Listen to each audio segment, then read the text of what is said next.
ഈശോയ്ക്കും മാതാവിനും നന്ദി, എന്നെ പ്രതിഷേധത്തിന് ഇടയാക്കിയതിന്. ഞാനിവിടെ മകൻ്റെ ഒരു കാര്യമായി ഇവിടെ ഉടമ്പടി എടുത്ത് സാക്ഷ്യം പറയാനായിട്ടാണ് ഇവിടെ വന്നത്. ജനുവരി 23-നാണ് ഞാൻ ഉടമ്പടി എടുത്തത്. അന്ന് ഇവിടുന്ന് എൻ്റെ മോന് ജോലി സംബന്ധമായിട്ട് ജർമ്മനിയിലേക്ക് പോകാൻ വേണ്ടിയിട്ട് 2022 മുതലേ ഞാൻ ഇവിടെ വരുന്നുണ്ട്. പക്ഷേ ഞാൻ ഉടമ്പടി എടുക്കാറില്ല, ഇവിടെ ഇരുന്ന് പ്രാർത്ഥിക്കും. എൻ്റെ കൂടെ വേറെ അടുത്തുള്ള വീട്ടുകാരും പ്രായമുള്ളവരെല്ലാം ഞാൻ കൊണ്ടുവരും. അവർ ഉടമ്പടി എടുക്കാൻ വേണ്ടി പോകുമ്പോൾ ഞാൻ ഇവിടെ ഇരിക്കും. എൻ്റെ പേര് സിന്ധു, എലിസബത്ത് സിന്ധു. ഞാൻ തലശ്ശേരിയിൽ നിന്നാണ് വരുന്നത്. അപ്പോൾ ഞാൻ ഉടമ്പടി എടുക്കാണ്ട് തിരിച്ചു പോകും. അപ്പോൾ എൻ്റെ അടുത്തുള്ളവരെല്ലാവരും പറയും, മക്കൾക്ക് വേണ്ടി നീ ഉടമ്പടി എടുക്കുന്നത്. എന്നിട്ടും ഞാൻ എടുക്കാറില്ല. പക്ഷേ ഇവിടെ വരും, വന്നിട്ട് പ്രാർത്ഥിച്ചിട്ട് തിരിച്ചു പോക്കാണ്. 23-ാം തീയതി ജനുവരിയിലാണ് ഞാൻ ഇവിടെ വരുന്നത്. 21-ാം തീയതി 2 ദിവസം എനിക്ക് വല്ലാത്തൊരു അസ്വസ്ഥത പോലെ മാതാവിൻ്റെ അടുത്ത് വരണം, ഉടമ്പടി എടുക്കണമെന്ന്. അപ്പോൾ ഞാൻ മോനോട് പറഞ്ഞു, ആരും എൻ്റെ കൂടെ വരണ്ട, എനിക്കൊരു ടിക്കറ്റ് മാത്രം എടുത്ത് തന്നാൽ മതി, ഞാനൊന്ന് മാതാവിൻ്റെ അടുത്ത് പോട്ടേന്ന്. മോനപ്പം തന്നെ ബസ് ബുക്ക് ചെയ്തു. ഞാനിവിടെ വന്ന് ഉടമ്പടി എടുത്തു. അപ്പോൾ എൻ്റെ ആവശ്യം, മോൻ എത്രയും പെട്ടെന്നൊരു ജോലി, അവന് ജർമ്മനിയിൽ പോകുവാൻ വേണ്ടി കുറേ ആയി പറയുന്നു. സാമ്പത്തിക ബുദ്ധിമുട്ടും കാരണം ഞാനത് മാറ്റി വെക്കുകയായിരുന്നു. അങ്ങനെ ഇവിടുന്ന് ഉടമ്പടി എടുത്തു. ഞാൻ പോയി 23-ന് ഉടമ്പടി എടുത്തു. 25-ന് അവിടുന്ന് വിളി വന്നു. ഒരു പുതിയൊരു വിസ വന്നിട്ടുണ്ട്, ഓപ്പർച്യൂണിറ്റി വിസയാണ്. 2022 മോൻ പഠിച്ചു കഴിഞ്ഞു. പക്ഷേ അന്ന് മുതലേ ജർമ്മനിയിൽ പോകണമെന്ന് മോൻ പറയും. സാമ്പത്തിക ബുദ്ധിമുട്ടുകൊണ്ട് ഓരോ കാരണത്താൽ ഞാനത് മാറ്റി വെക്കും. ഉടമ്പടി എടുക്കുന്നതിന് മുന്നേ മോനത് വേണമെന്ന് പറഞ്ഞപ്പോൾ ഞാനത് പേപ്പറൊക്കെ അവിടെ സബ്മിറ്റ് ചെയ്തിട്ടാണ് ഞാൻ ഉടമ്പടി എടുക്കാൻ വേണ്ടി വന്നത്. അന്നേരമാണ് ഏജൻസി എന്നെ വിളിച്ചു പറഞ്ഞത്, ഇങ്ങനെ ഒരു ഓപ്പർച്യൂണിറ്റി, ഒരു വിസയുണ്ട് എന്ന്. അപ്പോൾ മോൻ്റെ പേപ്പറൊക്കെ ഞാൻ അയച്ചു കൊടുത്തപ്പോൾ അവർ പറഞ്ഞ്, ഓക്കെ, പേപ്പറൊക്കെ ക്ലിയറാണ്, 15 ലക്ഷം രൂപയോളം വേണ്ടി വരും ഇത് അവിടെ പോകുവാൻ വേണ്ടിയിട്ട്. സാമ്പത്തികമായി തീരെ പിന്നോക്കമുള്ള എനിക്ക് ഒരു വഴിയും കണ്ടില്ല. ഞാൻ മാതാവിനെ വിളിച്ച് പ്രാർത്ഥിച്ചു. എപ്പോഴും എവിടെ പോകുമ്പോഴും എപ്പോഴും ഞാൻ പ്രാർത്ഥിച്ചുകൊണ്ടേയിരിക്കും എൻ്റെ മകന് വേണ്ടി. എനിക്ക് വേണ്ടി ഒരിക്കലും ഞാൻ പ്രാർത്ഥിച്ചിട്ടില്ല, എൻ്റെ മക്കൾക്ക് വേണ്ടി മാത്രമാണ്. ഞാനൊരു 8 ഓപ്പറേഷൻ ചെയ്ത ഒരു വ്യക്തിയാണ്, ഒരു രോഗിയാണ്. എങ്കിൽ പോലും ഞാൻ എനിക്ക് വേണ്ടി ഒരിക്കലും ഞാൻ പ്രാർത്ഥിച്ചിട്ടില്ല. മക്കൾക്ക് വേണ്ടി മാത്രമേ ഞാൻ പ്രാർത്ഥിച്ചിട്ടുള്ളൂ. എല്ലാവരും പറയും പ്രാർത്ഥിക്കുക, ഉടമ്പടി എടുക്കുക. ഞാനില്ല. എൻ്റെ മോൻ്റെ സങ്കടം സഹിക്കാൻ വയ്യാണ്ടാണ് ഞാനിവിടെ ഉടമ്പടി എടുത്തത്. അങ്ങനെ സാമ്പത്തിക ബുദ്ധിമുട്ടായപ്പം വീട്ടിൻ്റെ അടുത്തുള്ളവർ പറഞ്ഞ്, നീ ഒരു KSF കുറിക്ക് ചേരുന്നു. ഞാൻ മോന് വേണ്ടിയിട്ട് ഉടമ്പടി എടുത്ത പിറ്റേന്ന് മുതൽ ഞാൻ KSF ഒരു കുറിക്ക് ചേർന്നു. ദൈവത്തിൻ്റെ കൃപയാലെ, മാതാവിൻ്റെ കൃപയാലെ 2ാമത്തെ നറുക്ക് തന്നെ എനിക്ക് വീണു. 6 ലക്ഷം രൂപ കുറി വന്നു. അതെനിക്ക് വിഡ്രോ ചെയ്യണമെങ്കിൽ എനിക്ക് ഗവൺമെൻറ് ഉദ്യോഗസ്ഥ ഗോൾഡ് എന്തോ വേണം. പക്ഷേ അതും മാതാവ് ആരോഗ്യ വിധത്തിൽ എനിക്ക് മാതാവ് അത് എത്രയും പെട്ടെന്ന് എനിക്കത് സാധിച്ചു തന്നു. അതുപോലെ പേപ്പറൊക്കെ അയക്കുമ്പോൾ അവർ ഡൽഹിയിലേക്ക് പേപ്പർ അപ്പം ഏജൻസി വിളിച്ച് പറഞ്ഞു, നന്നായി പ്രാർത്ഥിക്ക്, മോൻ്റെ പേപ്പറൊക്കെ അയക്കുന്നുണ്ടെന്ന് പറഞ്ഞു. ഞാൻ നന്നായി പ്രാർത്ഥിച്ചു. എപ്പോഴും ഞാൻ പ്രാർത്ഥിച്ചു കൊണ്ടേയിരിക്കും. മകനോടും പറയും പ്രാർത്ഥിക്കുവാൻ വേണ്ടി. അത് അവിടെ പോയി പെട്ടെന്ന് അവിടെ നിന്ന് വിളി വന്നു. പിന്നെ VFSയിൽ പോകുമ്പം അവർ പറഞ്ഞു, പേപ്പറൊക്കെ ക്ലിയറാണ്, VFSയിൽ നിന്ന് വിളി വരണമെങ്കിൽ ഏകദേശം 3 ആഴ്ച മുതൽ 1.5 മാസം വരെ ആകുന്നു. അന്നേരം ഞാൻ മോനോട് ഫെബ്രുവരി 16-ാം തീയതി മോനോട് ഞാൻ പറഞ്ഞു, ഞങ്ങൾക്ക് കൃപാസനത്തിൽ പോകാം, മാതാവിനെ കണ്ട് തിരിച്ചു വരുമ്പോഴേക്ക് എന്തായാലും അവിടെ നിന്ന് വിളി വരും. ഇവിടെ വന്ന് ഞാൻ പ്രാർത്ഥിച്ച് തിരിച്ച് വീട്ടിൽ പോയി. പിറ്റേന്ന് വിളി വന്നു, VFSയിലേക്ക് ഡേറ്റ് കിട്ടിയിട്ടുണ്ട്, എവിടത്തേക്കാണ് വേണ്ടത്? ഞങ്ങൾ പറഞ്ഞ എറണാകുളത്തേക്കെന്ന്. VFSയിലെ ഡേറ്റ് പെട്ടെന്ന് കിട്ടി. അതും മാതാവ് ഞങ്ങൾക്ക് പെട്ടെന്ന് ചെയ്തു തന്നു. അതിനുശേഷം മോന് VFSയിൽ പോയി പേപ്പറൊക്കെ കണ്ടുപിടിച്ചപ്പം അവർ പറഞ്ഞ്, വിസ എപ്പോഴാണെന്ന് ചോദിച്ചപ്പം പറഞ്ഞ് 1.5 മാസം 2 മാസത്തിൻ്റെ ഇടയിലെ വിസ വരൂ, വെയിറ്റ് ചെയ്യുന്നു. അതും വന്നു. ഇപ്പം ഞാൻ അതിൻ്റെ ഇടയിൽ സാമ്പത്തികമായി ഓരോരാളുടെ അടുത്ത് പൈസയും ഗോൾഡുമായിട്ട് ഇങ്ങനെ ചോദിക്കുന്നുണ്ട്. എല്ലാവരോടും ഞാൻ പറയും, മാർച്ച് ലാസ്റ്റോ ഏപ്രിൽ പകുതിയാകുമ്പോഴേക്കോ മോന് വിസ വരും, മോന് പോകും. പോയി കഴിഞ്ഞ് കഴിഞ്ഞാൽ ഞാൻ നിങ്ങൾക്കുള്ള കടങ്ങളൊക്കെ വീട്ടാമെന്ന് ഞാൻ അവരോടും പറയും. പിന്നെ ടെൻഷനായി, വിസ വരെ ഇത്രയും ലേറ്റ് ആകുമ്പോൾ മോൻ അവിടെ പോയി വിസാവിന് ബ്ലോക്ക് അക്കൗണ്ട് എടുക്കാനാണ് ഇത്രയും പൈസ അവിടെ വന്നത്. അവിടെ എത്തിയതിന് ശേഷം ഓരോ മാസം 1 ലക്ഷം വെച്ച് വിഡ്രോ ചെയ്യാം. ആ വിഡ്രോ ചെയ്യുന്ന അനുസരിച്ച് ഞാൻ വാങ്ങിയവർക്ക് തിരിച്ചു കൊടുക്കാമെന്നുള്ളതാണ് ടെൻഷനായി. മാതാവിനെ വിളിച്ച് മുട്ടിപ്പായിട്ട് എവിടെ പോകുമ്പോഴും നേർച്ച വസ്തുവായ തൈലം പൂശിയിട്ട് ഞാനും മകനും കുരിശു വരച്ചിട്ടേ പുറത്തിറങ്ങുള്ളൂ എല്ലാ ആവശ്യങ്ങൾക്കും. അങ്ങനെ ഇരുന്നുകൊണ്ടിരിക്കുമ്പോൾ പെട്ടെന്ന് അവർ പറഞ്ഞ് 1.5 മാസമോ 2 മാസത്തിനിടയിൽ എന്ന് പറഞ്ഞ് വെറും 8 ദിവസം കൊണ്ട് ജർമ്മനിയിലേക്ക് പോകാനുള്ള വിസ മോന് വന്ന്. അത് ഒരിക്കലും വിശ്വസിക്കാൻ പറ്റില്ല. കാരണം എന്ന് വെച്ച് കഴിഞ്ഞാൽ ഏജൻസി വിളിച്ചു പറഞ്ഞു, എത്രയോ വർഷമായി ഞങ്ങൾ വിസക്ക് വേണ്ടിയിട്ട് കൊടുക്കുന്ന കുട്ടികൾക്ക് വേണ്ടിയിട്ട് ഒരിക്കലും ഇത്രയും പെട്ടെന്ന് 8 ദിവസം കൊണ്ട് ഒരാൾക്കും വിസ വന്നില്ല. നിങ്ങളെ ദൈവത്തിനോട് ഇത്രയും വിശ്വാസമുണ്ടോ നിങ്ങൾക്ക് അമ്മച്ചിന്ന് അവരെന്നോട് ചോദിച്ചു. ഞാൻ പറഞ്ഞു, അത് മാത്രമേ ഉള്ളൂ കൂടെ, വേറെ ആരുമില്ല. ദൈവത്തിനടുത്ത് എല്ലാം അർപ്പിക്കും. മാതാവേ എനിക്കെല്ലാം ചെയ്തു തരണേ, മാതാവ് മാത്രമേ ഉള്ളൂ എന്ന് പറഞ്ഞു. 8 ദിവസം കൊണ്ട് വിസയും വന്ന്. ഈ ഏപ്രിൽ 15-ാം തീയതി മോനോ ജർമ്മനിയിലേക്ക് പോകുന്നു. എല്ലാ ചെറിയ കാര്യങ്ങൾ കുറേ എനിക്ക് മാതാവ് ഞാൻ ചോദിക്കാതെ തന്നെ ചെയ്തു തന്നിട്ടുണ്ട്.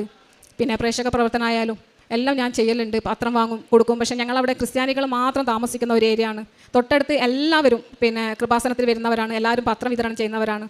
പക്ഷേ ഞാൻ തലശ്ശേരിയിലാണ് താമസിക്കുന്നത്. കണ്ണൂർ ഞാൻ ഒരാളെ വിളിച്ച് പറഞ്ഞാൽ അമ്മ അത് അവിടെ എത്തിച്ചു കൊടുക്കും. മറ്റുള്ള മധ്യസ്ഥർക്ക് കൊടുക്കും, അവർ വായിക്കും, അവർ വിളിച്ച് ചോദിക്കും. ഇത് വന്നതിന് ശേഷം ഇവൻ്റെ ഫ്രണ്ട്സുമായിട്ട് ഇത് ഇത്ര 8 ദിവസം കൊണ്ട് വിസ വന്നിട്ട് ബന്ധുക്കൾക്കും അയൽക്കാർക്കും വിശ്വസിക്കാൻ പറ്റുന്നില്ല. അവർ പറയുന്നത് നേരത്തെ വിസ വന്നിട്ടുണ്ടാകും, പറയാത്തത് കൊണ്ടായിരിക്കും. അവരോട് ഞാൻ അമ്മേനെ പറ്റി പറയും. അമ്മേൻ്റെ അടുത്ത് പോയി ഞാൻ പ്രാർത്ഥിച്ചു, അമ്മ എനിക്ക് തന്നു, മുട്ടിപ്പായി പ്രാർത്ഥിച്ചു, അമ്മ തന്നു. ശരിക്കും ഞാൻ നിങ്ങളോട് എല്ലാവരോടും പറയുന്നു, നന്നായി പ്രാർത്ഥിച്ചോ, ദൈവം നിങ്ങൾക്ക് അതിൻ്റെ അനുഗ്രഹം തന്നിരിക്കും, ഉറപ്പാണ്. നമ്മൾ സന്ധ്യാപ്രാർത്ഥനയായാലും അതുപോലെ അച്ഛൻ്റെ എപ്പോഴും ഞാൻ വചനം കേൾക്കും, ടോക്ക് കേൾക്കും, എല്ലാം ചെയ്യും. അത് മകനോട് പറയും. മകൻ ആദ്യം പ്രാർത്ഥിക്കാനിരിക്കുന്നു മാത്രമാണ്, അവൻ കൂടെ ഇരിക്കും, കൊന്ത എത്തിക്കും, അങ്ങ് എണീറ്റ് പോകും, ബൈബിൾ വായിക്കലില്ല. ഇപ്പം അവൻ രാവിലെ ബൈബിൾ ഫോണിൽ, അവന് മലയാളം കുറച്ച് ബുദ്ധിമുട്ടാണ്, വായിക്കും. വൈകുന്നേരം സന്ധ്യാപ്രാർത്ഥനയ്ക്ക് മോൻ രാവിലെ എടുത്ത അതേ വചനവാക്യമായിരിക്കും ഞാൻ എടുക്കുന്നുണ്ടാകും. അപ്പോൾ മോൻ പറയും, അമ്മ രാവിലെ ഞാൻ വായിച്ച അതേ വാക്യം തന്നെ. അപ്പോൾ ഞാൻ എന്താണോ മനസ്സിലാഗ്രഹിക്കുന്നത്, അമ്മ എന്താണോ ആഗ്രഹിക്കുന്നത്, അത് തന്നെ ഇപ്പം എൻ്റെ മോനിലും ഞാൻ കാണുന്നുണ്ട്. അവന് കൂടുതൽ വിശ്വാസമായി.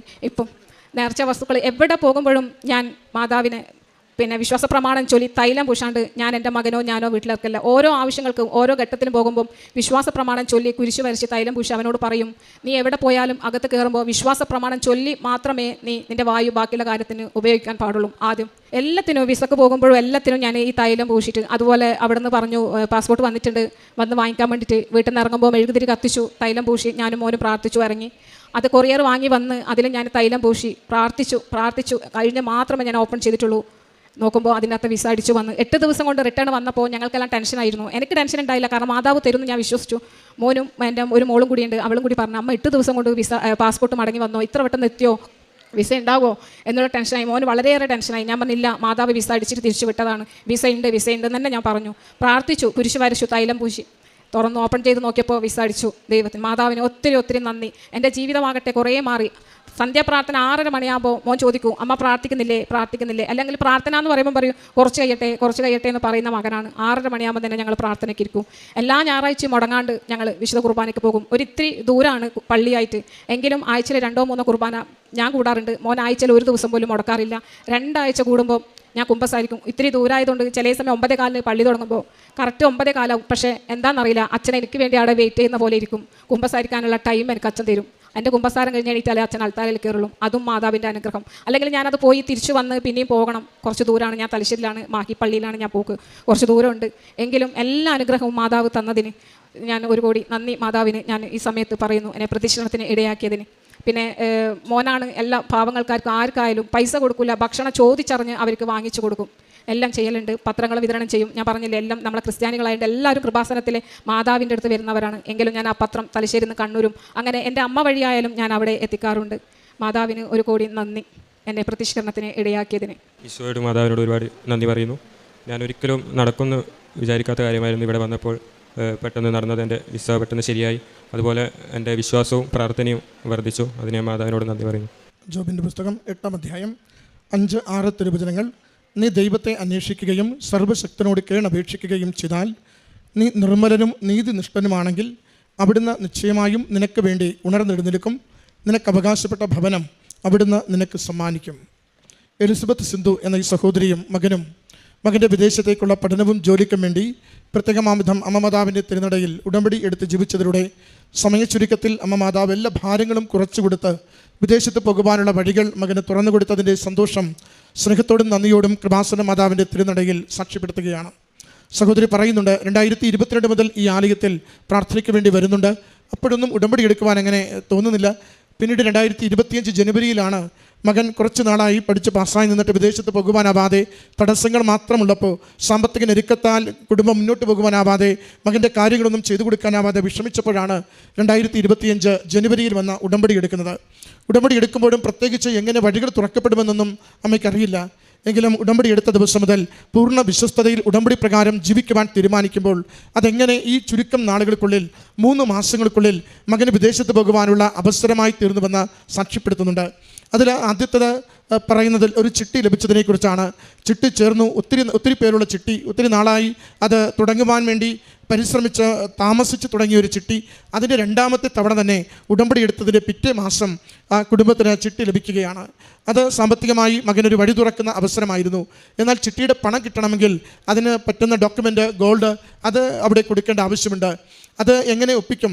ഏറെ ക്ലേശമനുഭവിക്കുന്ന കുടുംബത്തിന് ഇത് എവിടുന്ന് കിട്ടുമെന്നിങ്ങനെ ആലോചിച്ചുവെങ്കിലും പലരിലൂടെ പല ഡോക്യുമെൻറ്റ്സ് ശേഖരിക്കുവാനും അത് കൊടുത്തുകൊണ്ട് ചിട്ടിപ്പണം ലഭിക്കുവാനുള്ള വഴി തുറന്നു. അതാണ് നമ്മൾ ഉടമ്പടിയിലേക്ക് ചേരുമ്പോൾ അമ്മ മാതാവ് ഈശോയിലൂടെ നമുക്ക് ആവശ്യമുള്ള ദൂതരെ, നാം പോലും അറിയാത്തവരെ, നമുക്ക് ലഭിക്കുമെന്ന് പ്രതീക്ഷയില്ലാത്തവരെ നമുക്ക് വേണ്ടി നിലകൊള്ളുവാനുള്ള വഴികൾ ഒരുക്കിത്തരും. അതാണ് മകളുടെ ആദ്യത്തെ സാക്ഷ്യത്തിൽ പറയുന്നത്. പിന്നീട് VFSന് പോകുന്നത്, ഇൻ്റർവ്യൂവിന് പോകുന്നത്, ഓരോ തവണയും ഓരോ അവസരത്തിലും പ്രത്യേകമായിട്ട് സമയച്ചുരുക്കത്തിൻ്റെ അമ്മ എല്ലാം ക്രമീകരിച്ചു കൊടുക്കുന്നു, സ്ഥലങ്ങൾ ക്രമീകരിച്ചു കൊടുക്കുന്നു, സമയം കുറച്ചു കൊടുക്കുന്നു, നന്നായി തന്നെ ഓരോന്നിലും ചെന്നെത്തുവാനായിട്ട് സാധിക്കുന്നു. വിസ പ്രോസസ്സ് മകനൊപ്പം തന്നെ 1 വർഷമായി വിസ പ്രോസസ്സ് നടത്തുന്നവരുണ്ട്. മകനെ കേവലം 8 ദിവസം കൊണ്ട് വിസ അടിച്ച് കയ്യിൽ കിട്ടുന്ന വിധത്തിൽ അത്ഭുതകരമായിട്ട് അമ്മ സമയം ചുരുക്കി കൊടുത്ത് ഈ ദിവസങ്ങളിൽ വിദേശത്തേക്ക് പോകുവാനുള്ള വഴികൾ തുറന്നു കൊടുക്കുന്നു. ഒരു കുടുംബം കണ്ണീരോടെ ദാരിദ്ര്യത്തിൻ്റെ വലിയ ക്ലേശങ്ങളിൽ മകൻ പഠിച്ചു ജയിച്ചെങ്കിലും പുറത്തു പോകുവാനാവാത്ത വലിയ മനോവിഷമത്തിൽ അമ്മയുടെ തിരുനടയിൽ വന്ന് പ്രാർത്ഥിക്കുമ്പോൾ അമ്മ എങ്ങനെ കുടുംബത്തെ കൈപിടിക്കുന്നുവെന്ന് മകൾ വാക്കുകളിലൂടെ സാക്ഷ്യപ്പെടുത്തുകയാണ്. നമ്മുടെ ഓരോ പ്രവൃത്തിയും, വിശ്വസ്തതയുള്ള ഓരോ പ്രാർത്ഥനയും, കാരുണ്യത്തോടെ മറ്റുള്ളവർക്ക് വേണ്ടി ചെയ്യുന്ന ഓരോ ഔദാര്യവും അതൊക്കെയും ദൈവസന്നിധിയിൽ വിലയുള്ളതാണ്. അതിനൊക്കെയും ദൈവം മുദ്ര ചാർത്തി നമ്മുടെ ജീവിതത്തെ അനുഗ്രഹിക്കുന്നതാണ്. അതിൻ്റെ സാക്ഷ്യമാണ് ഈ സഹോദരിയും മകനും ഈ ആലയത്തിൽ പങ്കുവെച്ചത്. ഈ കുടുംബത്തിന് ലഭിച്ച ഈ നന്മയ്ക്ക് അമ്മ മാതാവിനും തിരുക്കുമാരനും നന്ദി പറഞ്ഞുകൊണ്ട് കരങ്ങളടിച്ച് ഈ സാക്ഷ്യം സമർപ്പിക്കാം.